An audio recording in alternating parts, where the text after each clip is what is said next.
तिसऱ्या टप्प्याच्या मतदानाची तयारी आता अंतिम टप्प्यात आलेली आहे। उद्या सकाळी मतदानाला बाहेर पडेल आणि महाराष्ट्रातल्या लोकसभेच्या 48 जागांपैकी 11 मतदारसंघांमध्ये उद्या उमेदवारांचं भवितव्य मतपेटीमध्ये कैद होईल। उद्याच्या टप्प्यामध्ये मराठवाडा, कोकण आणि पश्चिम महाराष्ट्रातल्या 11 मतदारसंघांचा समावेश आहे, पण सगळ्यात जास्त लढती असतील त्या पश्चिम महाराष्ट्रातल्या साखरपट्ट्यामध्ये। या लढतींमध्ये सगळ्यात महत्त्वाची आणि सगळ्यात लक्षवेधी लढत असणार आहे ती बारामतीची, कारण बारामतीची लढाई पवार विरुद्ध पवार अशी आहे आणि या लढाईमध्ये सुप्रिया सुळे आणि सुनेत्रा पवार यांच्यापैकी कोण जिंकणार याचा कौल उद्या मतदार राजा मतपेटीमध्ये कैद करेल। पक्षफुटींमुळे राज्याच्या इतिहासातली सगळ्यात वेगळी ठरणारी ही निवडणूक आणि या निवडणुकीचा तिसरा टप्पा नेमका कसा असेल याचा सविस्तर आढावा या विशेष बुलेटिनमध्ये आपण घेणार आहोत। मग सविस्तर चर्चाही करणार आहोत। गेस्ट असतील आपल्याबरोबर। मतदारसंघातल्या गणितांची मांडणी करण्यासाठी सुरुवातीला नजर टाकूयात महाराष्ट्रामधल्या उद्याच्या 11 महत्त्वाच्या लढती नेमक्या काय आहेत यावर। पहिली आणि सगळ्यात महत्त्वाची लक्षवेधी लढत अर्थात बारामतीमधली काटेकी टक्कर असणार आहे, कारण पवार विरुद्ध पवार असा हा सामना आहे। खरं तर उमेदवार सुनेत्रा पवार आणि सुप्रिया सुळे आहेत, पण सामना रंगतोय तो शरद पवार आणि अजित पवार यांच्यामध्ये आणि त्याच दृष्टीनं या लढतीकडे पाहिलं जाते। दुसरी महत्त्वाची लढत असणार आहे साताऱ्यामधली पश्चिम महाराष्ट्रातला आणखी एक महत्त्वाचा मतदारसंघ। उदयनराजे भोसले भाजपचे उमेदवार या मतदारसंघामधून निवडणुकीच्या रिंगणात, तर एनसीपी शरद पवार गटाचे शशिकांत शिंदे हे या निवडणुकीच्या रिंगणात आहेत महायुतीचे महाविकास आघाडीचे उमेदवार म्हणून। तिसरी लढत आहे कोल्हापूरमधली संजय मंडलिक यांच्यावर पुन्हा एकदा विश्वास, शिवसेना शिंदे गटाचे उमेदवार म्हणून निवडणुकीच्या रिंगणात यावेळेस, तर काँग्रेसकडून शाहू महाराज हे या निवडणुकीच्या रिंगणामध्ये आहेत। 20 वर्षांमध्ये पहिल्यांदाच काँग्रेसचा उमेदवार कोल्हापूरच्या मतदारसंघात। नारायण राणे भाजपचे उमेदवार आहेत रत्नागिरी सिंधुदुर्ग लोकसभा मतदारसंघामध्ये आणि त्यांचा सामना होणार आहे शिवसेना उद्धव बाळासाहेब ठाकरे गटाचे नेते विनायक राऊत यांच्याशी। ही लढत महाराष्ट्राचं लक्ष वेधून घेणारी, कारण नारायण राणे स्वतः रिंगणात आहेत। भाजपची संजय काका पाटील सांगलीमधना लोकसभेच्या रिंगणामध्ये पुन्हा एकदा आहेत, तर शिवसेना उद्धव बाळासाहेब ठाकरे गटाचे बहुचर्चित उमेदवार चंद्रहार पाटील आहेत। काँग्रेसची भूमिका या मतदारसंघामधली अत्यंत महत्त्वाची असणार आहे। रायगड लोकसभेमध्ये पुन्हा एकदा सुनील तटकरे रिंगणामध्ये आहेत। राष्ट्रवादी काँग्रेस अजित पवार गटाकडनं ते उमेदवार आहेत। अजित पवार गटाच्या ज्या 4 जागा असणार आहेत निवडणुकीच्या त्यातली ही एक महत्त्वाची जागा, आणि शिवसेना उद्धव बाळासाहेब ठाकरे गटाचे अनंत गीते हे त्यांना टक्कर देणार आहेत। अर्चना पाटील धाराशिवमधना भाजपच्या उमेदवार आहेत, त्या खरं तर भाजपच्या उमेदवार आहेत, पण ही जागा राष्ट्रवादी काँग्रेस लढते, त्यामुळे अर्चना पाटील या राष्ट्रवादी काँग्रेस अजित पवार गटाकडनं निवडणुकीच्या रिंगणात आहेत। तर शिवसेना उद्धव बाळासाहेब ठाकरे गटाचे ओमराजे निंबाळकर यांच्याशी त्यांची लढत होईल। ही सुद्धा कुटुंबातलीच लढत आहे। सुधाकर श्रृंगारे असतील भाजपचे उमेदवार लातूर लोकसभा मतदारसंघामधना, तर शिवाजीराव काळगे यांची त्यांना लढत असणार आहे। काँग्रेसकडनं ते निवडणुकीच्या रिंगणामध्ये आहेत, डॉक्टर आहेत व्यवसायानं। राम सातपुते पहिल्यांदाच लोकसभेच्या निवडणुकीच्या रिंगणामध्ये उतरलेत, भाजपचे उमेदवार आहेत, सोलापूरमधून टक्कर देत आहेत। त्यांच्यासारख्या एक तरुण उमेदवार प्रणिती शिंदे काँग्रेसच्या आमदार आहेत आणि आता लोकसभेच्या निवडणुकीमध्ये आहेत। आणखी एक महत्त्वाची लढत होतीये हातकणंगलेमध्ये शिवसेना शिंदे गटाचे धैर्यशील माने पुन्हा एकदा निवडणुकीच्या रिंगणात आणि त्यांना टक्कर देतात शिवसेना उद्धव बाळासाहेब ठाकरे गटाचे सत्यजित पाटील सरुडकर। याशिवाय राजू शेट्टी सुद्धा या मतदारसंघामधना हातकणंगलेमधना रिंगणामध्ये आहेत। माढा लोकसभेची गणित, माढामध्ये रणजितसिंग नाईक निंबाळकर अगदी बहुचर्चित उमेदवारी आहे ही महायुतीची, भाजपचे उमेदवार आहेत आणि त्यांना टक्कर देतात राष्ट्रवादी काँग्रेस शरदचंद्र पवार गटाचे धैर्यशील मोहिते पाटील। नुकतेच ते या पक्षामध्ये पुन्हा सहभागी झाले।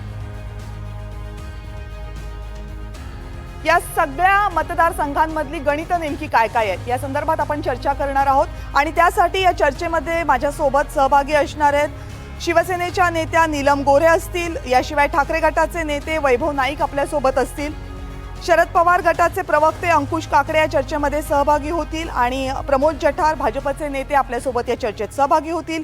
याशिवाय राजकीय विश्लेषक तरुण भारतचे संपादक शेखर सामंत आपल्यासोबत असतील आणि ज्येष्ठ पत्रकार संजीव पिंपरकर हे सुद्धा आपल्यासोबत या चर्चेमध्ये असतील। सुरुवातीला जाऊयात आपण माझे सहकारी रौनक कुकडे यांच्याकडे। रौनक,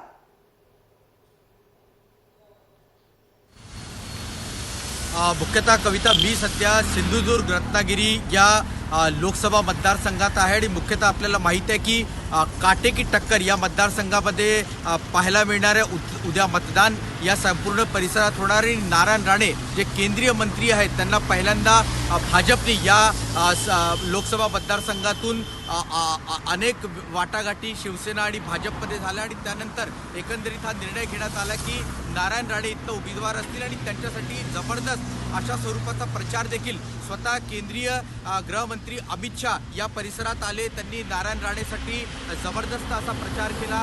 राज ठाकरे यांनी देखील नारायण राणेसाठी लोकांनी मत द्यावं अशा स्वरूपाची बॅटिंग केली. त्यामुळे ही प्रतिष्ठेची लढाई जी आहे ती इथे पाहायला मिळणार आहे. दुसरीकडे आपण जर बघितलं तर विनायक राऊत खूपच स्ट्रॉंग असे कॅन्डिडेट आहे.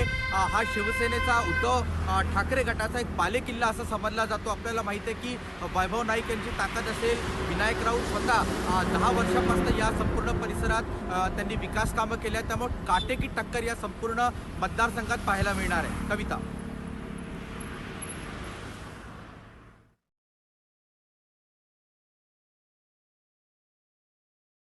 आहेत नीलमताई आपल्या सोबत आहेत. नीलमताई, तुमच्या पक्षाचे 2 मतदारसंघ आहेत, कोल्हापूर आणि हातकणंगलेमध्ये तुमचा उमेदवार आहे. दोनही मतदारसंघ तुमच्यासाठी कळीचे बनलेले आहेत. त्यापैकी एका मतदारसंघामध्ये तुमची लढाई थेट ठाकरे गटाशी होते, मशालीशी होते. काय वाटतं या मतदारसंघांकडे आणि पश्चिम महाराष्ट्रात तुम्हाला मिळालेल्या जागा पक्षाच्या पश्चिम महाराष्ट्रातल्या विस्तारासाठी पुरेशा?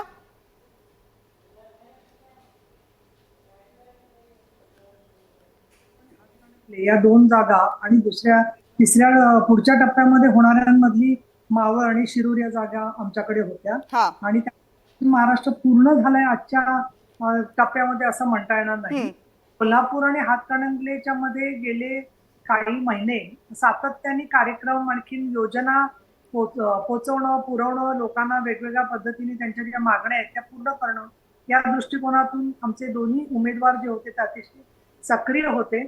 सन्माननीय मुख्यमंत्री एकनाथजी शिंदे यांनी या 2 मतदारसंघांबरोबर पश्चिम महाराष्ट्रामध्ये महायुती म्हणून एकत्रित आम्ही जो प्रचार केलेला आहे आणि त्या प्रचारात बारामती लोकसभा मतदारसंघ असेल, माढा असेल, सोलापूर असेल या विविध मतदारसंघांमध्ये काम करत असताना रायगड आहे आणि या सगळ्यामध्ये खेड शिवापूरला त्यांनी सभा घेतली.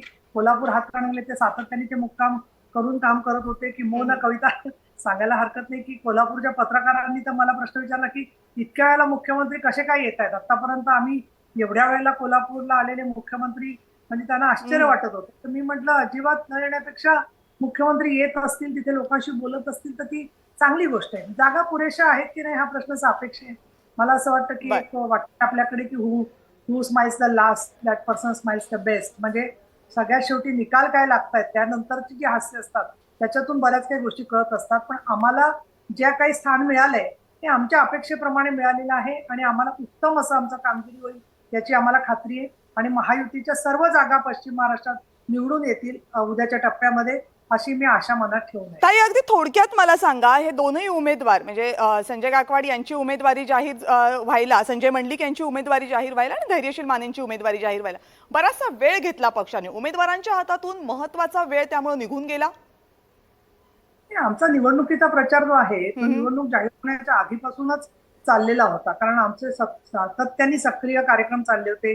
तुमच्या लक्षात असेल की 8 मार्चच्या सुमाराला महिला सक्षमीकरण मेळावा तिथे घेतला होता. त्याला 20,000 महिला होत्या आणि इतकंच नव्हे तर शासन आपल्या दारी तिथे झाला कार्यक्रम. त्यामुळे प्रचाराचा भाग नव्हता तो जो आहे तो, परंतु विविध योजनांच्या मार्फत आम्ही तिथे सक्रियच होतो. त्यामुळे उशीर का झाला याला कारण असं आहे की वेगवेगळ्या टप्प्यात निवडणुका असल्यामुळे त्या टप्प्यांच्या नुसार उमेदवार जाहीर झाले आणि म्हणून मुंबईचे उमेदवार शेवटच्या टप्प्यामध्ये जाहीर झालेले आहेत. दुसरं असं होतं की एक वस्तुस्थिती आहे की आपण ज्या क्षणी आपले उमेदवार जाहीर करतो तेव्हापासून तो खर्च त्या उमेदवारावरती दाखल होतो, हे पण एक कारण आहे. आणि तिसरं म्हणजे सगळी समीकरणं नवीन आहेत महायुतीमधली, त्याच्यामुळे सुद्धा थोडं चर्चेला वेळ लागला.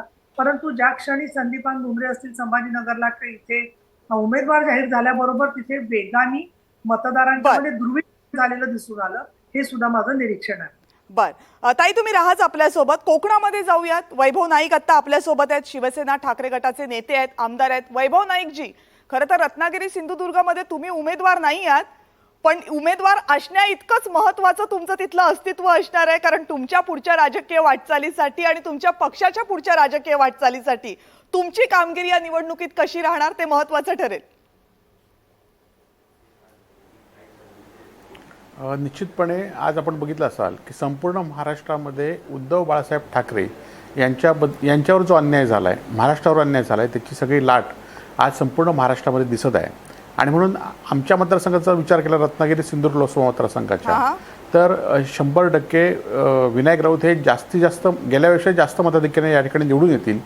आणि त्यामुळेच खरं तर आता निलमताई बोलत होत्या, परंतु एकनाथ शिंदे किंवा फडणवीस यांच्या सभेला आता लोक जात नाही, ही वस्तुस्थिती आहे. आणि त्यामुळे त्यांना आता आमच्या मतदारसंघापुरतं घेतलं तर अमित शहा, नितीन गडकरी, आता राज ठाकरेंची, ज्यांचा उमेदवारच या मतदारसंघात नाहीत, त्यांची सभा, अशा सभा घ्याव्या लागतात. कारण ह्यांच्या सभेला लोक आता राहत नाही, ही वस्तुस्थिती आहे. मगाशी निलम त्यांनी सांगितल्याप्रमाणे की महिला सक्षमीकरण किंवा शासन आपल्या दारी या कार्यक्रमामध्ये सरकारच्या पैशाने कार्यक्रम झालेत, तरी पण लोक कार्यक्रमाला मुख्यमंत्र्यांचं भाषण ऐकायला थांबले नाहीत, ही वस्तुस्थिती आहे.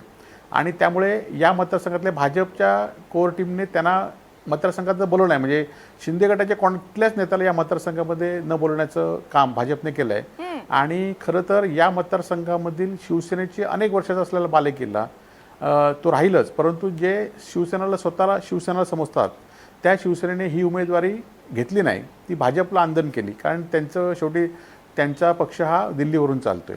आणि त्यामुळे या मतदारसंघामध्ये आता उद्या मतदान होईल, परंतु या मतदारसंघात अशी पहिल्यांदाच परिस्थिती झाली की मतदाराला ABC अशी कॅटेगरी करण्यात आली मतदारांची, आणि त्यांना 1000, 2000 आणि 3000 असे दिवसा ढवळ्या, म्हणजे ह्या आधी कधी पैसे गेले नव्हते. म्हणजे माझे नारायण राणे विरोधक आहेत, परंतु त्यांनी कधी पैसे वाटले नव्हते.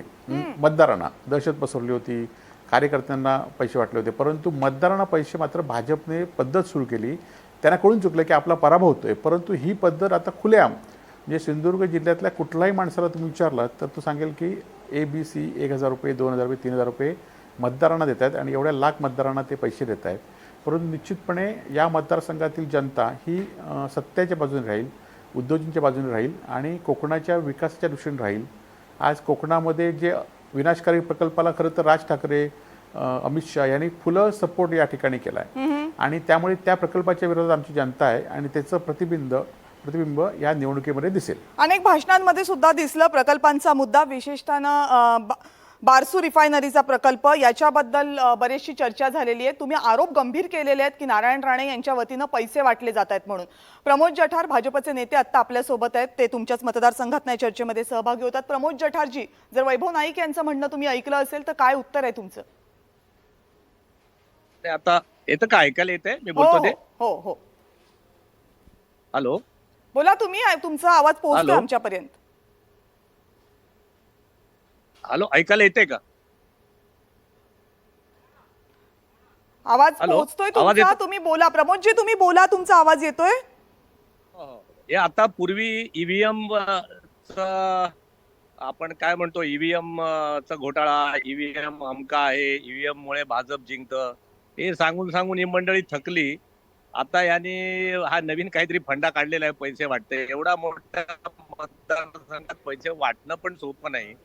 त्यामुळे आता ह्या मंडळींचा आता नेहमी सारखं बोलणं योग्य नाही की पराभव दिसू लागला की असं बोलायचं, पण हे आता ईव्हीएमचा घोटाळा झाला, आता पैसे वाटायला सुरुवात केली म्हणून सांगायला सुरुवात केलेली आहे. असो, त्यांना जे काय बोलायचं ते बोलू दे, कारण ते विरोधी पक्षातली मंडळी आहे. आणि आम्हाला विश्वास आहे की गेले 10 वर्ष विनायक राऊत या लोकसभेतून 2 वेळा निवडून आले, तरी सुद्धा लोकसभेतले या भागातले प्रश्न जे त्यांनी पाठपुरावा करायला पाहिजे ते सुटले नाही.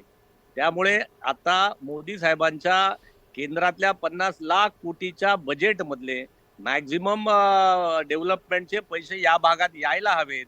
तर भारतीय जनता पक्ष आणि महायुतीचा खासदार इथे निवडून देणं आवश्यक आहे, असं आम्हाला लोकांना, कार्यकर्त्यांना, जनतेला वाटतं. म्हणून आम्ही त्या ठिकाणी यावेळेला नारायण राणे साहेब यांना निवडून देण्यासाठी जोर लावलेला आहे. त्यामुळे कोकणामधल्या जे काही डेव्हलपमेंट आहे ती फास्ट होईल, एवढं तर आमचं म्हणणं आहे. बर, तुम्ही दोघेही राहात आमच्या सोबत. अंकुश काकडे आपल्या सोबत आहेत, राष्ट्रवादी काँग्रेस शरदचंद्र पवार पक्षाचे प्रवक्ते. अंकुश काकडेजी, उद्याचा दिवस तुमच्या पक्षासाठी अत्यंत महत्त्वाचा आहे, कारण इतिहासात झाली नसेल अशी लढाई बारामतीमध्ये होते, जी तुमच्या पक्षासाठी अत्यंत महत्त्वाची असणार आहे. काल शेवटच्या सभेपर्यंत या मतदारसंघातल्या प्रचाराची रंगत एक तसूभरही कमी झाली नाही. खरं आहे कविता, आपण म्हणाला त्याप्रमाणे केवळ महाराष्ट्राचंच नव्हे तर संपूर्ण देशातील जनतेचं लक्ष बारामती लोकसभा मतदारसंघाकडे लागलेला आहे.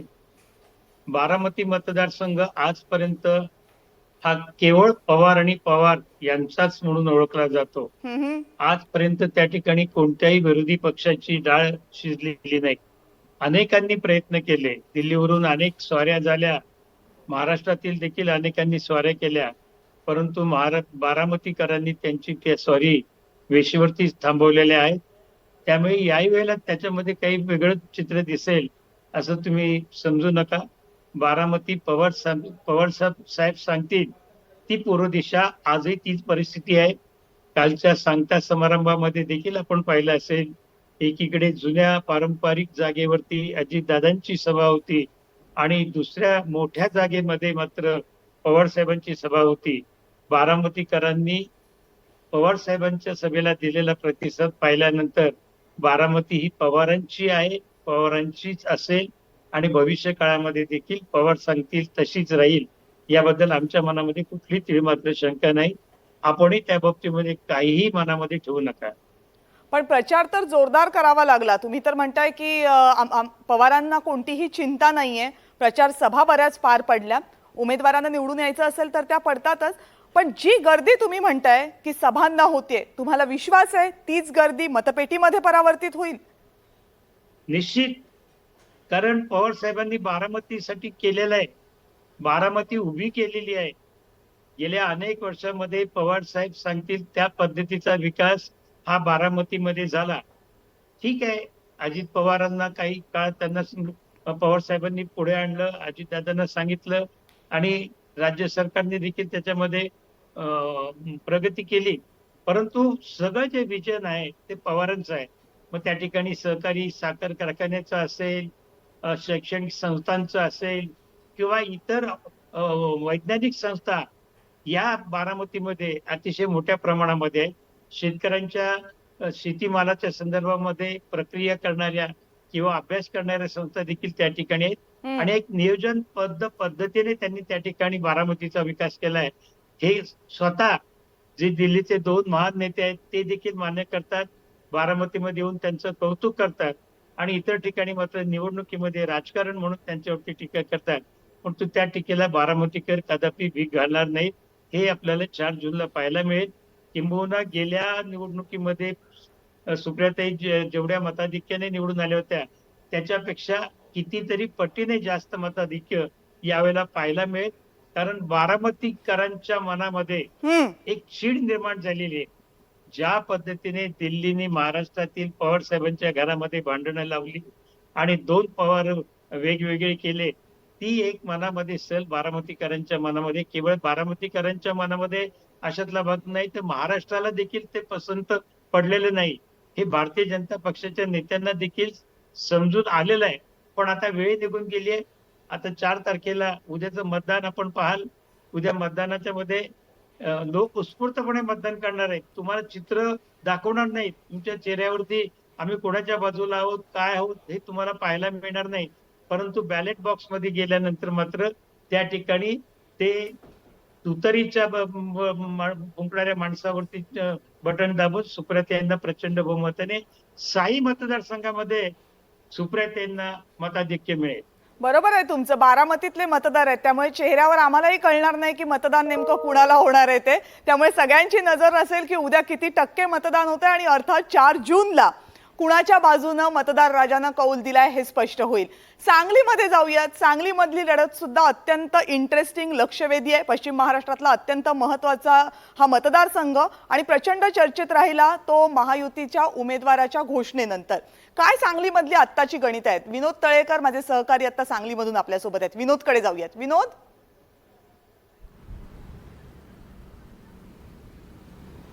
अगदी कविता, तू म्हटलंस त्याप्रमाणे सांगली ही एक मोठी बिग फाईट म्हणता येईल अशी लढत आहे. महाराष्ट्रातल्या काही प्रमुख मतदारसंघामध्ये सांगलीचा समावेश करावा लागेल, कारण सांगलीमध्ये तिरंगी लढत होते. खरं तर हा मतदारसंघ काँग्रेसचा बालेकिल्ला मानला जातोय. अगदी वसंतदादांच्या काळापासून या मतदारसंघात काँग्रेसचा होल्ड राहिलेला आहे. त्यानंतर पतंगराव कदम असतील किंवा सुरुवातीच्या काळात जयंत पाटील असतील, जयंत पाटील राष्ट्रवादीमध्ये गेल्यानंतर सुद्धा काँग्रेसकडे हा मतदारसंघ सलग राहिलेला होता. 2014ला मात्र संजय काका पाटील यांनी हा मतदारसंघ बळकावला. भाजपनं यात मुसंडी मारत हा मतदारसंघ ताब्यात घेतला. सध्या जर सांगली मतदारसंघाचं आपण जर गणित पाहिलं तर 6 मतदारसंघ विधानसभेचे जे आहेत त्यापैकी इक्वल फाईट आहे असं म्हणता येईल, कारण 2 मतदारसंघ भाजपकडे आहेत, 2 मतदारसंघ काँग्रेसकडे आहेत, 1 राष्ट्रवादीकडे आणि 1 शिंदे गटाचे जे अनिल बाबर आता वारलेले आहेत ते, त्यामुळे तो मतदारसंघ शिंदे गटाकडे आहे. अशा समसमान पातळीवर ही लढत होते. पण प्रमुख लढत जी आहे 3 उमेदवारांमध्ये तिथे मात्र चुरस निर्माण झालेली आहे. खरं तर सुरुवातीला असं वाटत होतं की हा मतदारसंघ काँग्रेसला सुटेल, पण ठाकरेंच्या शिवसेनेने आपल्याकडे हा मतदारसंघ राहावा यासाठी पूर्ण ताकद पणाला लावली होती. एकीकडे विश्वजित कदम आणि विशाल पाटील हे हा मतदारसंघ काँग्रेसला सुटावा म्हणून प्रयत्नशील होते. वारंवार दिल्ली वाऱ्या त्यांनी केला.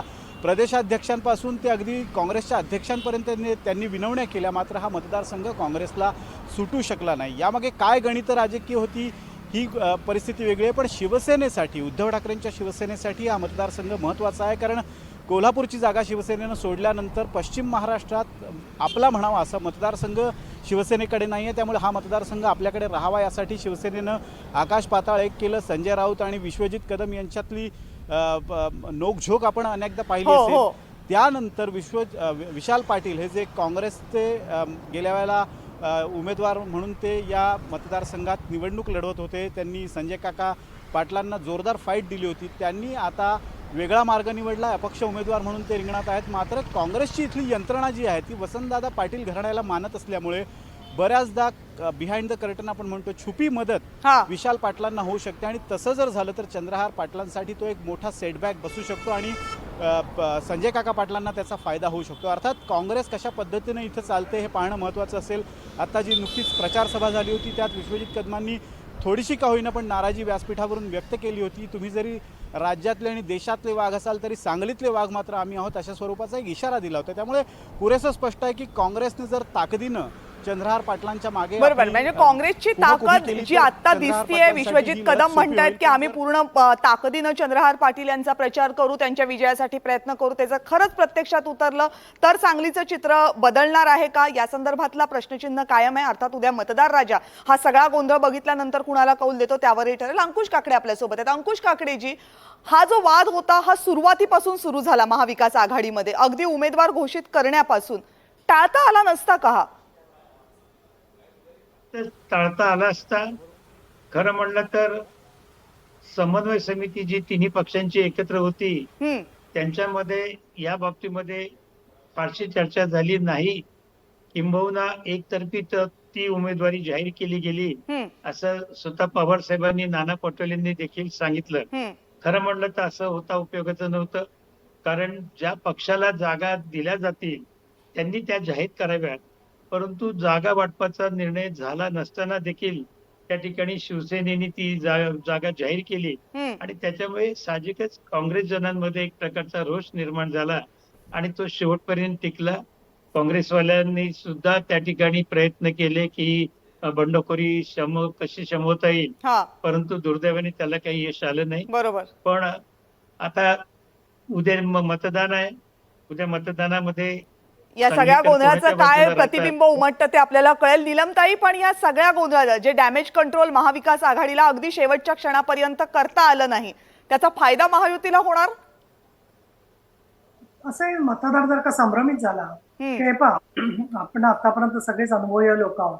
एक तर पहिलं मला सुरुवातीला सांगायचं कविता की निवडणूक आयोगाच्या निर्देशांनुसार आज पुणे शहर आणि बाकीच्या मतदारसंघात जरी निवडणुका 13ला असतील तरी सुद्धा काही भाग पुणे शहरामध्ये बारामती लोकसभा मतदारसंघाचाही आहे. आणि मी मगाशी मुद्दाम रेफरन्स बघत होते तर आज आपल्यासारख्या, आमच्यासारख्या स्टार प्रचारकांवर आणि वाहिन्यांवर त्यांच्याकडून अपेक्षा निवडणूक आयोगाची की आपण डायरेक्टली प्रचाराचं थेट बरोबर, आचारसंहितेच्या मर्यादा आहेत, आचारसंहितेचा लक्षात घेतलं पाहिजे. त्यामुळे डायरेक्टली असं आवाहन करणं आणि हे जे सगळं होतंय ते थोडंसं मला असं वाटतं की सर्व विवेकी आपले सगळे प्रवक्ते आहेत आणि त्याच्यामुळे थोडंसं आपण जरा समोरून जाऊया. दुसरं मला लक्ष वेधायचंय की गोंधळ टाळता आलाच असता, परंतु कमिटेड व्होटर असतात प्रत्येक पक्षाचे आणि काही मतदार जो असतो तो कुठल्याच पक्षाचा नसतो आणि तो शेवटच्या क्षणी ठरवत असतो कोणाला मतदान द्यायचं, तो उमेदवारावरती अवलंबून असतो.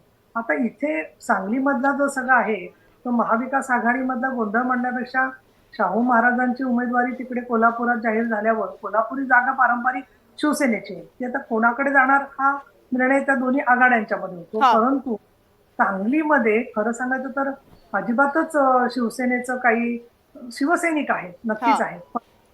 आणि एकही नगरसेवक नाही, एकही जिल्हा परिषद सदस्य नाही, सरपंचही तुरळक असतील काही ठिकाणी. अशा वेळेला सांगलीच्या जागा साध्य करून काय निर्माण झालं हे हम्म. आपल्याला दिसतं हम्म. निवडणुकीमध्ये. त्यामुळे त्याचा फायदा नक्कीच संजय काकांना होणार आहे, ओके. भाजप उमेदवारांना. आणि त्यांच्या याच्यासाठी प्रचारासाठी स्वतः शिंदे साहेबही गेलेले होते. पण याखेरीज मला आपल्या मतदारांच्या दृष्टिकोनातून एक महत्वाचं आपलं लक्ष वेधायचं. कविता, मला 1 मिनिट द्या. हो. मतदार उद्या कामगारांना भर पगारी सुट्टी निवडणूक आयोगाने आहे याची आठवण सगळ्या आस्थापनांना करून दिलेली आहे.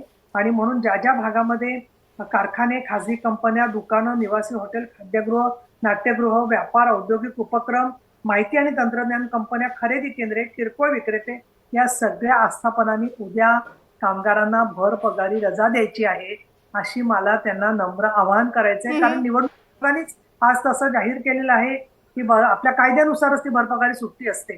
परंतु काही मतदारांना माहित नसतं की घर एका ठिकाणी असतं, मतदान तिथे असतं, नोकरीसाठी ते दुसरीकडे जात असतात. मग अशा वेळेला ज्यांचा निवास त्या मतदारसंघात आहे त्यानुसार आस्थापनाने विचार करायला पाहिजे. केवळ आस्थापना त्या मतदारसंघात नाहीये म्हणून त्या द्यायची नाही, हा भाग नाही. आणि दुसरं, असंघटित क्षेत्रातल्या ज्या महिला वगैरे आहेत त्यांच्या थोडा माणुसकीपूर्ण विचार आस्थापनाने करून त्यांनाही मतदानाची सुट्टी भर पगारी दिली पाहिजे, असं मी आता या ठिकाणी आवाहन करीन. आणि सहभागी असाल असं मला वाटतं. बरोबर आहे. जास्तीत जास्त मतदार मतदानासाठी बाहेर पडणं हे निवडणुकीसाठी, लोकशाहीच्या प्रक्रियेसाठी अत्यंत गरजेचं आहे. त्यासाठी तुमचं हे आवाहन. माढा लोकसभा मतदारसंघामध्ये जाऊयात. पश्चिम महाराष्ट्रातला चर्चेत राहिलेला हा आणखी एक मतदारसंघ. महायुतीची जवळपास डोकेदुखी बनला होता हा मतदारसंघ, पण शेवटपर्यंत महायुती आपल्या दिलेल्या उमेदवारावर ठाम राहिली आणि लढत इथली स्पष्ट झाली. माझी सहकारी वर्षा नलावडे माढ्यामध्ये. वर्षा, मला वाटतंय लोकसभा निवडणूक रिपोर्टिंग करण्याची ही तुझी पहिलीच वेळ असावी.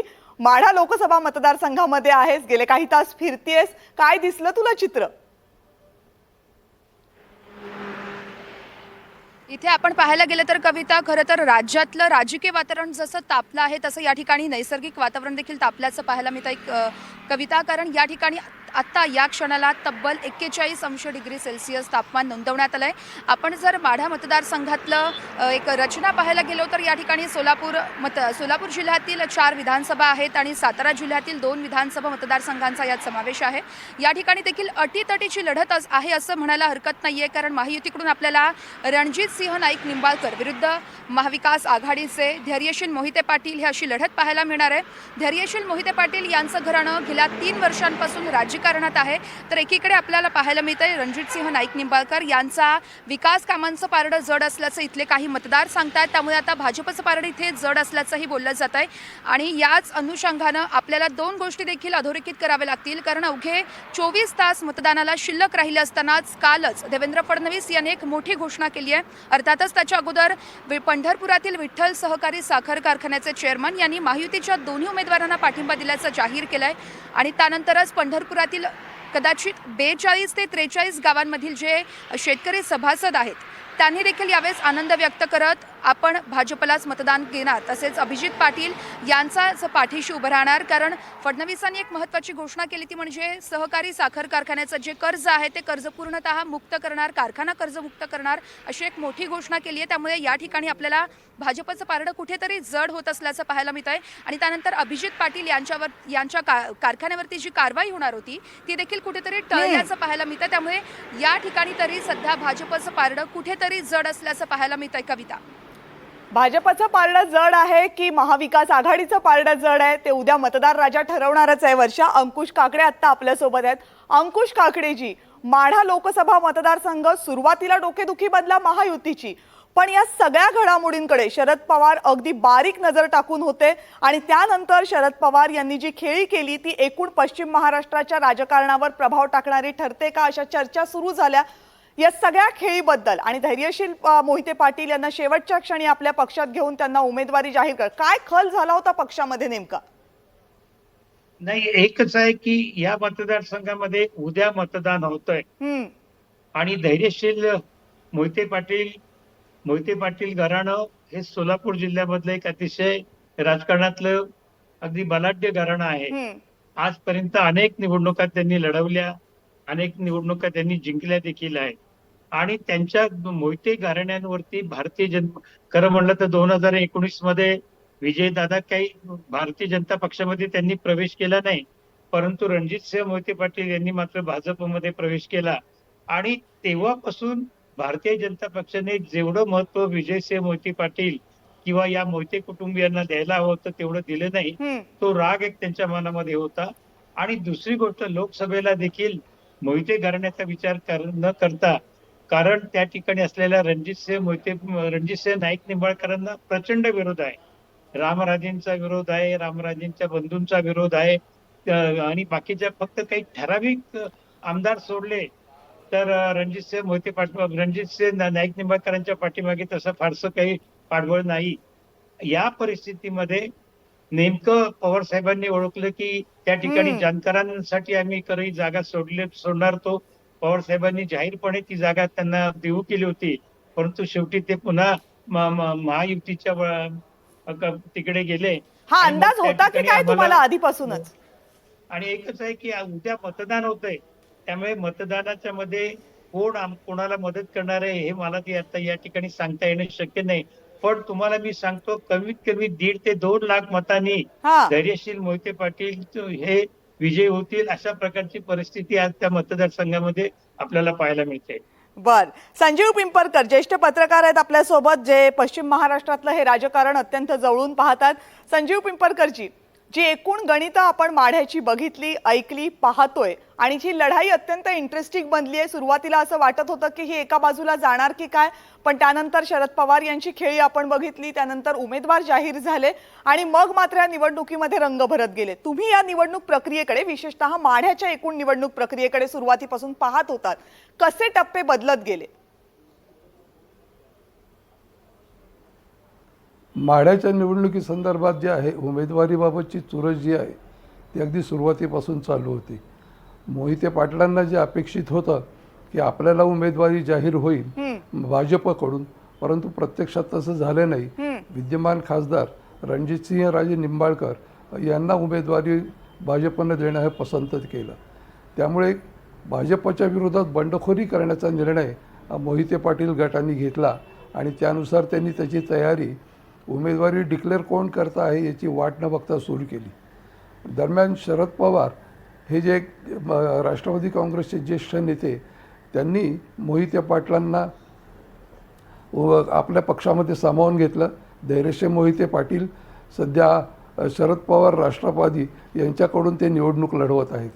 एक सोलापूर जिल्ह्यातल्या ज्या 2 महत्त्वाच्या जागा आहेत आणि ज्या 2 अतिशय चुरशीच्या निवडणुका आहेत, त्याच्यापैकी माढ्याची एक निवडणूक म्हणता येईल की ज्या निवडणुकीकडे राज्याने लक्ष वेधून घेतलेलं आहे. आणि अतिशय एक ज्याला काय म्हणू आपण, एक विद्यमान खासदार ज्यांनी कामं अतिशय चांगली केली. पिंपरकर सर, बोला. एकूण हे सगळं जे झालं माढ्यामध्ये, विशेषतः महाविकास आघाडीचा उमेदवार घोषित करणं, जर तुम्हाला मी एका शब्दामध्ये असं विचारलं की हा पवारांचा मास्टर स्ट्रोक होता मानला जातो की योग्य वेळी योग्य संधी साधली असं म्हणायचं? दोन्ही आहेत. पवारांचा मास्टर स्ट्रोकही म्हणता येईल आणि योग्य वेळी योग्य संधी साधली असंही म्हणता येईल. कारण पवारांकडे तसं पाहायला गेलं तर एक तुल्यबळ उमेदवारही नव्हता, पण जो त्यांना धैर्यशील मोहिते पाटील यांच्या रूपाने मिळाला आणि मोहिते पाटील यांच्यामुळे अतिशय चुरशीची लढत भाजपच्या विरोधात त्यांनी उभा केलेली आहे, असं याला निश्चितच आपल्याला म्हणता येईल. बर, तुम्ही राहाच आपल्यासोबत. आता वळूयात महाराष्ट्राचं लक्ष लागलेल्या, देशाचं लक्ष लागलेल्या सर्वात मोठ्या लढतीकडे, सगळ्यात लक्षवेधी लढतीकडे, बारामतीमध्ये जाऊयात. बारामतीच्या गणितांवर चर्चा करायची आहे, पण त्या अगोदर बारामतीमध्ये आत्ता उपस्थित असलेले माझे सहकारी सागर कुलकर्णी यांच्याकडे जाऊयात. जेव्हा उद्या मतदान म्हणजे काही तासांवर येऊन ठेपलेलं आहे, त्यावेळेस बारामतीचा मूड नेमका कसा आहे सागर आपल्याला सांगेल. सागर. कविता, उद्या बारामती लोकसभा मतदारसंघासाठी मतदान होत आहे. आपणास पहिली गोष्ट एक तर सांगायला हवी की यापूर्वी जवळपास 3 लोकसभा मतदारसंघांमध्ये शरद पवार यांचं मतदान त्यांनी मुंबईत करून घेतलं होतं. यावेळेस शरद पवारांनी स्वतः बारामती तालुक्यामध्ये स्वतःचं मतदान परत एकदा केलेलं आहे. मुळात याच्यावरनं समजायला हवं आहे की शरद पवारांसाठी स्वतः मतदार इथं होणं हे एक मेसेज देण्याचं काम होतं बरोबर. आणि त्याचा त्यांनी काम केलेलं दिसून येतं. दुसरा मुद्दा राहतो तो म्हणजे एका परिवारामध्ये राजकीय संघर्ष आत्ता दिसून आलेला आहे. जवळपास महिनाभर या परिवारामध्ये एकमेकांच्या विरोधात आरोप प्रत्यारोप झाले, हा. सहानुभूती मिळवण्याच्या दृष्टिकोनातनं वेगवेगळी विधानं केली गेली आणि वेगवेगळे लोक जे राजकारणामध्ये दिग्गज मानले जातात ते अश्रू काढत होताना दिसून आले. यावरूनच स्वतः केलेला विकास, त्यानंतरनं भावनिक मुद्दा, याच्यावरच बारामतीकरांना मतांचा जोगवा मागण्याचं काम पवारांच्या फॅमिलीकडनं करताना दिसून आलेलं आहे. मुद्दा राहतो तो मागील वेळेस जवळपास 70% मतदान बारामतीमध्ये झालं होतं. यावेळेस मतदानाचा टक्का बारामती शहरामध्ये आणि तालुक्यामध्ये किती होतोय, कारण की या तालुक्यातलेच दोन्ही दिग्गज नेते परिवारातले असणार आहेत, त्यामुळे मताचा टक्का वाढतोय का. आणि मागील वेळेस सगळ्यात जास्त कमी मतदान झालं होतं ते खडकवासलामध्ये. प्रामुख्याने खडकवासला हा भाजपाचा एक बालेकिल्ला मानला जातो. तिथे 3 टर्म भाजपाचे आमदार आहेत आणि शहरी भाग आहे. यामुळे भाजपाच्या या वोटिंगवर अजित पवार अर्थात सुनित्रा पवार यांचं मतावर फार मोठं लक्ष आहे, कारण की त्यांच्या बाजूने कौल मिळवण्यासाठी खडकवासल्याचं मतदान अधिक होण्यासाठी ते प्रयत्न करतील असं म्हटलं जातं. चर्चा आता सर्वाधिक आहे ती मुळात राजकीय संघर्षाचा पुढचा जो टप्पा असेल तो उद्याचा असणार आहे. मतदान करून घेणं, आपल्या सोयीस्कर भागांमध्ये अधिक मतदान करून घेणं आणि मतांचा कौल कुणाकडे नक्की बारामती लोकसभेचे मतदार करतायत हे देखील पाहणं औत्सुक्याचं राहणार आहे. कविता. नीलमताईंना मला वाटतंय तुम्ही मांडलेल्या मुद्द्यांसंदर्भात बारामती लोकसभा मतदारसंघासंदर्भात काही बोलायचं. नीलमताई.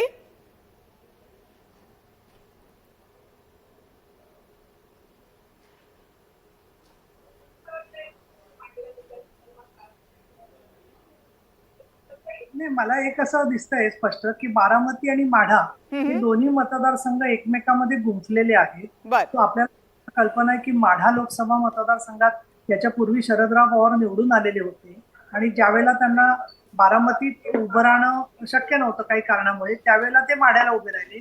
तर आत्ताचं जे आहे ते संपूर्ण राजकीय समीकरण या दोन्ही मतदारसंघांची एकमेकावरती अवलंबून आहेत. परंतु माझं जे निरीक्षण आहे, मी पंतप्रधान नरेंद्र मोदी साहेबांच्या सभेला पुण्यातही होते आणि माढ्यात पण होते, तिथे सगळी जे समूह असतात वेगवेगळे जोडले गेलेले, शरद पवार साहेबांशी जोडले गेलेले असतील, अजितदादांशी जोडलेले गेलेले असतील, त्याच्यात अर्थातच कमिटेड वोटर्समध्ये फरक झालेला आहे. परंतु भारतीय जनता पक्षाचे आणि शिवसेनेचे जे काही वोटर्स आहेत, त्याच्यानंतर जानकरांचे जे मतदार आहेत, ते सगळे आहेत तिथेच आहेत. त्यामुळे मुद्दा असा आहे की आपण गणिती पद्धतीने जर का पाहिलं तर ते मतदारांची कसोटी कुठे लागणार आहे जास्त, की जे खास करून अजितदादांचे मतदार राहतील आणि पवार साहेबांचे कोण मतदार आहेत. कारण मी पुणे जिल्ह्यात खूप वर्ष काम करते आणि माहिती नाही मला बाकीच्या सदस्यांबद्दल, पण लोणी काळभोर सारख्या ठिकाणी 98-99 साली सुद्धा तिथल्या ग्रामपंचायतीमध्ये शरद पवार साहेब पॅनेल आणि अजितदादा पॅनेल अशी वेगवेगळी पॅनेल असायची. हे आम्ही अनेक वर्ष आतमध्ये दिसत होतो, पण ते आता उघड आले. एक आणि माझा शेवटचा मुद्दा असा की सातत्याने मोदी साहेब असतील, स्वतः अजितदादा असतील, सुनेत्रा पवार असतील, फडणवीस साहेब असतील, यांनी विकासाच्या मुद्द्यांकडे लक्ष देत असताना सारखं सांगितलेलं की ही 2 व्यक्तींमधली लढाई नसून नरेंद्र मोदी साहेब आणि राहुल गांधी या 2 शक्तींमधली ही लढाई आहे. आणि म्हणून विकासाच्या संदर्भातले हे सगळे मुद्दे आहेत. आणि माढ्याबद्दल पण मला सांगताना आश्चर्य वाटतं या गोष्टीचं की स्वतः ज्या ठिकाणी बर्फांच्या लाद्या लग्नामध्ये टाकण्यात आल्या होत्या ते जे लक्षबोधन झालं, त्या कुटुंबाशी संबंधित असणारे सगळे लोक आहेत. आणि धनशक्ती विरुद्ध जनशक्ती अशी लढाई आहे. आणि शहाजी बापू पाटील, बबनराव शिंदे, संजय मामा सर्व तिथले आमदार जे आहेत ते भाजप बरोबर आहेत. दुसरा, बारामती मधलं परिस्थिती जर का पाहिली तर भावनिक मुद्द्यांवरती फक्त निवडणूक गेली ते स्वाभाविक आहे, कारण रक्तानी, मनानी, भावनेनी सगळे एकत्र असणारे लोक आहेत. परंतु मला लेक विरुद्ध सून ही जी पद्धतीने सगळं वळण मिळालं ते अतिशय वाटतं. आणि याचं कारण असं की अशा प्रकारचे निर्णय मतदाराला घ्यायला लावणं हे काही तेवढं योग्य नाहीये. सर्व स्त्रिया ज्या आहेत त्या समान आहेत, मग ती सून असो का मुलगी असो. आणि म्हणून विचार म्हणून मोदी साहेब विरुद्ध राहुल गांधी असं म्हणून ती बघावी, फार तर मोदी साहेब विरुद्ध पवार साहेब आणि राहुल गांधी असं म्हणून पाहता येईल. परंतु विकासाच्या मुद्द्यावर बोलत असताना अंकुशजी काकडे असं म्हणाले की ते कामाचं कौतुक करतात आणि नंतर विरोध करतात. पण वैचारिक मतभेद जे आहेत त्या वैचारिक मतभेद कशावर आहेत? राम जन्मभूमीवर आहे, 370 कलमावर आहेत, पायाभूत सुविधा महाराष्ट्राला एवढ्या मोठ्या प्रमाणात दिलेल्या आहेत, NDRFचे निकष जे आहेत ते बदललेले आहेत. ह्या सगळ्या मुद्द्यांच्या वरती जर का विचार आपण करायला लागलो तर मला असं वाटतं की ते वैचारिक मुद्दे म्हणून आपण त्यांच्याकडे पाहिलं पाहिजे. एक विकासाचं बेट त्यांनी चांगलं उभं केलेलं आहे, पण याचा अर्थ म्हणून प्रत्येक वेळेला मतदार तोच विचार करत राहील अशातला भाग नाहीये. अंकुश काकडेजी आपल्यासोबत आहेत. अंकुश काकडेजी, नीलमताईंनी जी मतं मांडली त्यावर तर मला तुमच्याकडनं उत्तर अपेक्षितच आहे, पण त्याहीपेक्षा आणखीन महत्त्वाची ही गोष्ट की या मतदारसंघामध्ये यावेळेस आम्ही अत्यंत वेगळं चित्र पाहिलं. एक तर पवार विरुद्ध पवार ही लढाई आहेच, पण देवेंद्र फडणवीस, अजित पवार यांच्या पत्नीचा सुनेत्रा पवार यांच्या उमेदवारी अर्ज भरायला येणं, भाजपच्या सगळ्या नेत्यांनी झाडून सुनेत्राताईंच्या प्रचारासाठी येणं, हे चित्र एकूण बारामतीकरांनी कसं पाहिलं? शरद पवार गटाचे जे कार्यकर्ते आहेत त्यांना या चित्राबद्दल तुम्ही कसं कन्व्हिन्स करण्याचा प्रयत्न केलात, कसं सांगण्याचा प्रयत्न केलात की लढाई इथे आहे आपली म्हणून? आजपर्यंत कधीच बारामती ते घेऊ शकले नाहीत. आणि आपल्या सगळ्यांना माहिती आहे की देशामध्ये सध्या नरेंद्र मोदींचं सरकार जरी असलं तर खऱ्या अर्थाने सरकार आहे ते ईडी, सीबीआय, इन्कम टॅक्स यांचं सरकार आहे. त्यामुळे त्याच्या जोरावरती अजितदादा आणि त्यांच्या सहकाऱ्यांना ब्लॅकमेल करण्याचं काम केंद्र सरकारने केलं. आपल्याला माहिती आहे की 72,000 कोटीचा घोटाळा सिंचन प्रकरण खात्यामध्ये झाला, अशा प्रकारचे आरोप केले. त्याची चौकशी चालू आहे. राज्य सहकारी बँकेची चौकशी चालू होती. आणि ह्या सगळ्या जर गोष्टी बंद करायच्या असतील तर तुम्हाला आमच्याकडे यावं लागेल. आणि आमच्याकडे येऊन केवळ आमच्याकडे येऊन चालणार नाही, तर बारामती मतदारसंघामध्ये तो मतदारसंघ आमच्या ताब्यामध्ये आणून दिला पाहिजे. आज अजितदादा असतील किंवा त्यांचे सर्व सहकारी म्हणत असतील की ही भावनिक लढाई नाही किंवा ही पवार विरुद्ध पवार लढाई नाही, ही मोदी विरुद्ध राहुल गांधी अशी निवडणूक आहे. पण ही निवडणूक कारण त्यांना त्यांच्या उमेदवारासाठी मतं मागणं अडचणीचं आहे, कठीण आहे. सुप्रियाताईंनी 15 वर्षामध्ये या मतदारसंघाचं लोकप्रतिनिधित्व पार्लमेंटमध्ये ज्या पद्धतीने केलं त्याचं कौतुक अनेकांनी केलं. सर्वात महत्वाचं म्हणजे त्यांचा मतदारसंघाशी असलेला संपर्क हा देशातल्या इतर खासदारांपेक्षा किंबहुना महाराष्ट्रातल्या देखील खासदारांपेक्षा अतिशय मोठा आहे. मतदारसंघाची नाळ त्यांनी कधी तोडली नाही. आणि त्यांनी दिल्लीचं राजकारण केलं. दिल्लीमध्ये जे काय करायचे राज्याचे प्रश्न असतील, मतदारसंघाचे प्रश्न असतील, म्हणजे नीलमताईंनी जे विकासाचे मुद्दे मांडलेत त्याला तुमचं हे उत्तर आहे. पण तुम्ही मांडलेला एक मुद्दा खूप महत्वाचा आहे की हे जोर जबरदस्तीनं केलेलं आहे. बारामती लोकसभा मतदारसंघ आमच्या ताब्यात आणून द्याच अशी एक प्रकारची दडपशाही आहे असा थेट आरोप तुम्ही केलेला आहे. नीलमताईंचं उत्तर मला याच्यावर जाणून घ्यायचं. नीलमताई,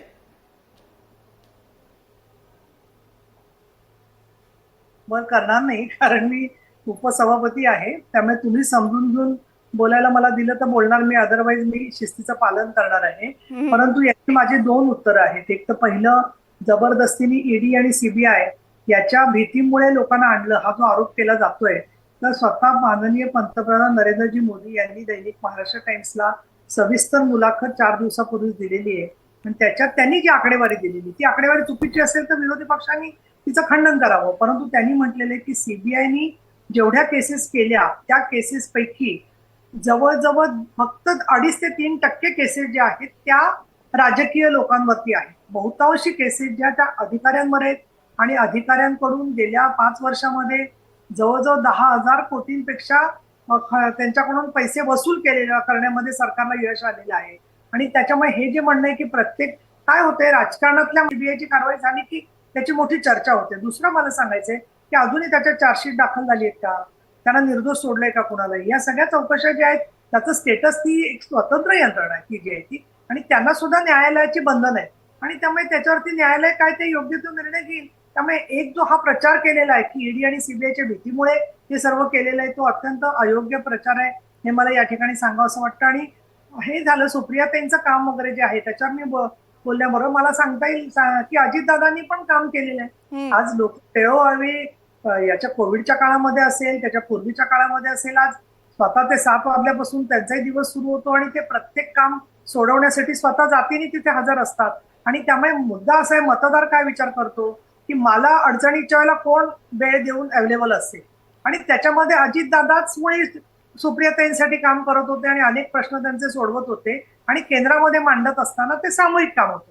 त्यामुळे आता कोणाचं काम बरोबर आहे आणि कोणाचा हा अतिशय मतदारांसाठी सुद्धा दुःखदायक चॉईस आहे काय करायचं याचा. पण शेवटी मतदारांनी त्यांची कामं कोणी प्रत्यक्षात केली हे पाहिलं तर दुसरं आपण एक का विसरतो की सुनित्रा पवार या सुद्धा एक सातत्याने त्या मतदारसंघामध्ये नीलमताई तुमच्याशी संवाद मी याही वेळा वेगवेगळ्या प्लॅटफॉर्म्सवर अनेक वेळा मांडलेला आहे, पण यावेळेस तुम्ही जे बोलताय ते तुम्ही अप्रत्यक्षपणे हे सांगताय की अजितदादांनी जे काम केलेलं आहे त्या कामाकडे बघून मतं सुनेत्रा पवारांना द्या, शरद पवारांनी जे काम केलेलं आहे ते काम बघून मतं सुप्रिया सुळेंना द्या. अर्थात सुप्रिया सुळे या खासदार राहिल्या त्यामुळे त्यांचीही काही कामं आहेत.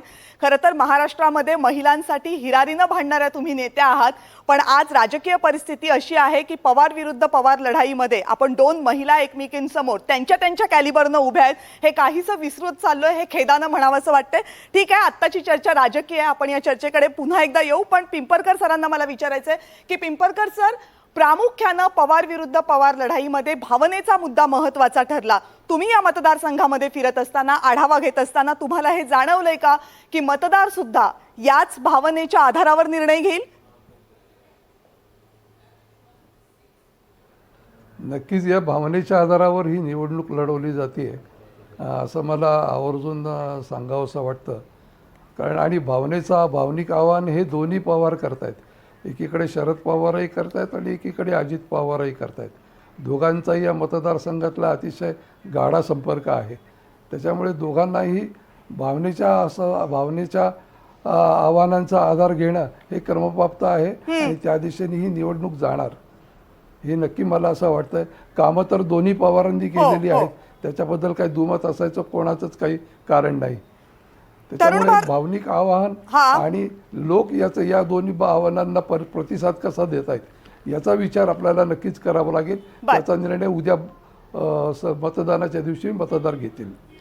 तरुण भारतचे संपादक शेखर सामंत कोकणातून आपल्या सोबत आहेत. शेखर सामंतची दिलगिरी व्यक्त करते की या चर्चेमध्ये सुरुवातीला तुमच्याकडे येता आलं नाही, पण कोकणातली चर्चा आम्ही थोडीफार केली. पण तुम्ही कोकणामध्ये आहात, दोन मतदारसंघ आहेत, रायगड आणि रत्नागिरी सिंधुदुर्ग.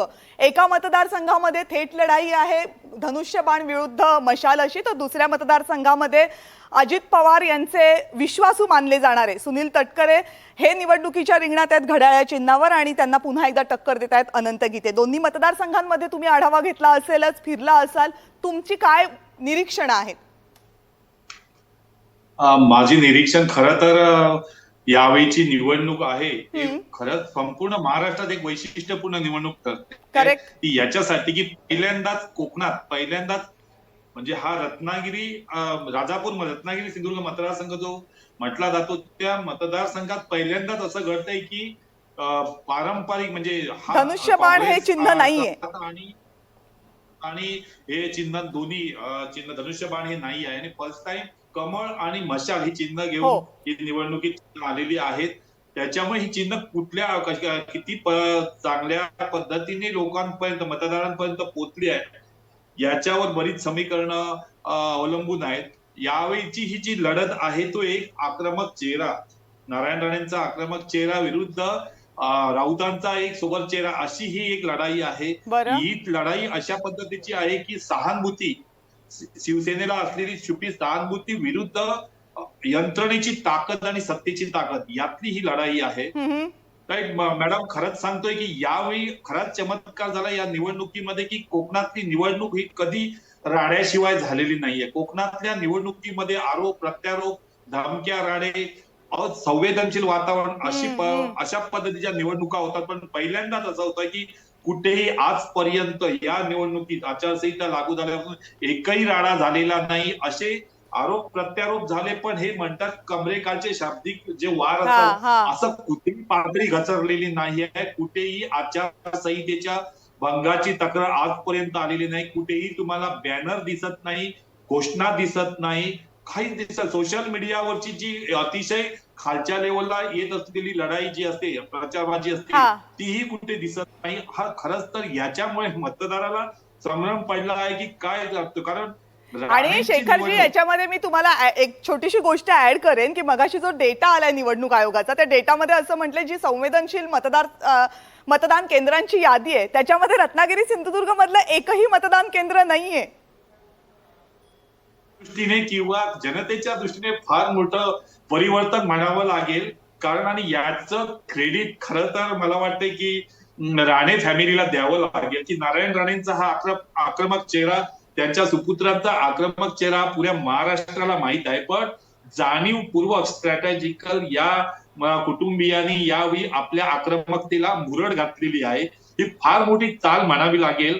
याचा कदाचित त्यांना फायदाही होऊ शकेल, कारण नेहमी शिवसेना आणि राणे यांच्यात जी फाईल होती याच्यावरच सगळं समीकरण चाललेली असतात. पण या मंडळींनी जाणीवपूर्वक शांतपणे आणि आपल्या मूळ स्वभावाला मुरड घालून या आजपर्यंत तरी प्रचार कार्यात उतरलेले आहेत. त्याच्यामुळे आश्चर्य वाटतं की आम्ही नक्की कुठला हा मतदारसंघ आहे ही एक आहे. त्याचबरोबर यावेळी असं या राणेंच्या प्रचारासाठी यावेळी जे स्टार प्रचारात उतरलेले आहेत ते अमित शहा येऊन गेले, देवेंद्र फडणवीस येऊन गेलेले होते, त्याचबरोबर राज ठाकरे दस्तूरसुद्धा आलेले होते. यांनी जोरदार प्रचार केला. एवढंच नव्हे तर 3 मंत्री रवींद्र चव्हाण आहेत, दीपक केसरकर आहेत, सामंत साहेब आहेत, असे 3 मंत्री आणि 2 आमदार, एवढी प्रचंड ताकद त्यांच्या बरोबरीने या प्रचाराच्या ह्याच्यात उतरलेली आहे.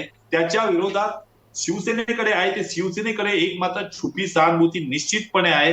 राऊतांचा जो चेहरा आहे, राऊत हे घराघरात पोचलेले आहेत, घराघरचा एक चांगला वेगळा शांत असा चेहरा म्हणून त्यांच्याकडे पाहिलं जातं. पण खरी ही लढत आहे की सहानुभूती विरुद्ध यंत्रणेची ताकद, सत्तेची ताकद ही या ठिकाणी यावेळच्या निवडणुकीत घडलेलं आहे. तुम्ही रायगड बाबत जर म्हणत असाल तर आणि रायगड बाबत म्हणत असाल तर रायगडमध्ये पण थोडंफार गीते साहेब उतरलेले आहेत निवडणुकीच्या रिंगणात आणि विरुद्ध तटकरे आहेत. पण त्या ठिकाणचं चित्र वेगळं आहे.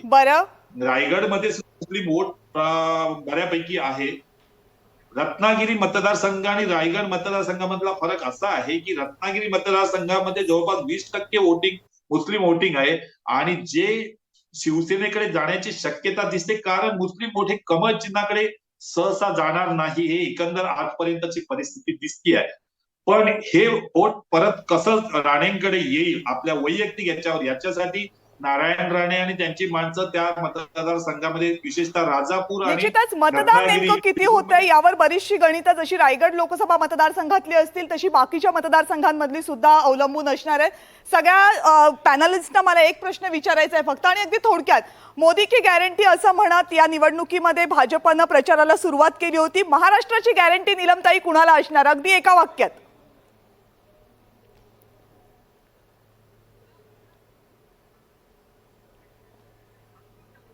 अंकुश काकडे तुम्ही बोला, ताईंचा आवाज येत नाही.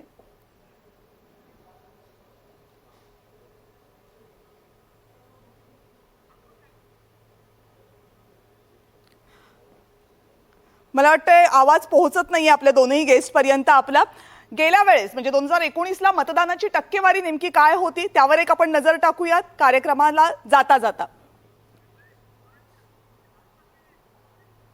2019ची मतदानाची टक्केवारी बारामती लोकसभा मतदारसंघामध्ये मतदान झालं होतं 64.8%, कोल्हापूरमध्ये 74.2%, सोलापूरमध्ये 62.4%, साताऱ्यामध्ये 64.1%, रत्नागिरीमध्ये 65.6%, हातकणंगलेमध्ये 74.4%, रायगडमध्ये 64.9%, लातूरमध्ये 65.6%, माढ्यामध्ये 66.8%, उस्मानाबादमध्ये 68.1%, सांगलीमध्ये 84%. गेल्या वेळेस झालेली मतदानाची ही आकडेवारी आहे. बहुतांश ग्रामीण भाग असल्यामुळे मतदानाची आकडेवारी जास्त दिसते, शहरी भागात कमी दिसते. पण या देशातला महाराष्ट्रातली लोकशाहीची प्रक्रिया मजबूत करायची असेल, उत्तम उमेदवार निवडून द्यायचे असतील, ज्या उमेदवारांकडून कर्तव्यपूर्तीची अपेक्षा आहे अशी अपेक्षा ठेवायची असेल तर मतदानाचा टक्का आणखी वाढणं हे या सगळ्या प्रक्रियेसाठी गरजेचं आहे. त्यामुळे उद्या 3ऱ्या टप्प्यामध्ये जितके मतदार आहेत त्या सगळ्या मतदारांनी आवर्जून मतदानाला बाहेर पडलं पाहिजे. मतदानाचा टक्का आणखी वाढला पाहिजे आणि महाराष्ट्र देश लोकशाही प्रक्रियेमध्ये आणखीन मजबूत व्हायला हवा ही अपेक्षा व्यक्त करूयात. आणि आज या चर्चेमध्ये सहभागी झालेल्या सगळ्या मान्यवरांचे मनपूर्वक आभार. आणखीनही महत्त्वाच्या बातम्या पाहायच्या आहेत. आता वेळ झाली आहे इथेच थांबण्याची. पाहत रहा NDTV मराठी.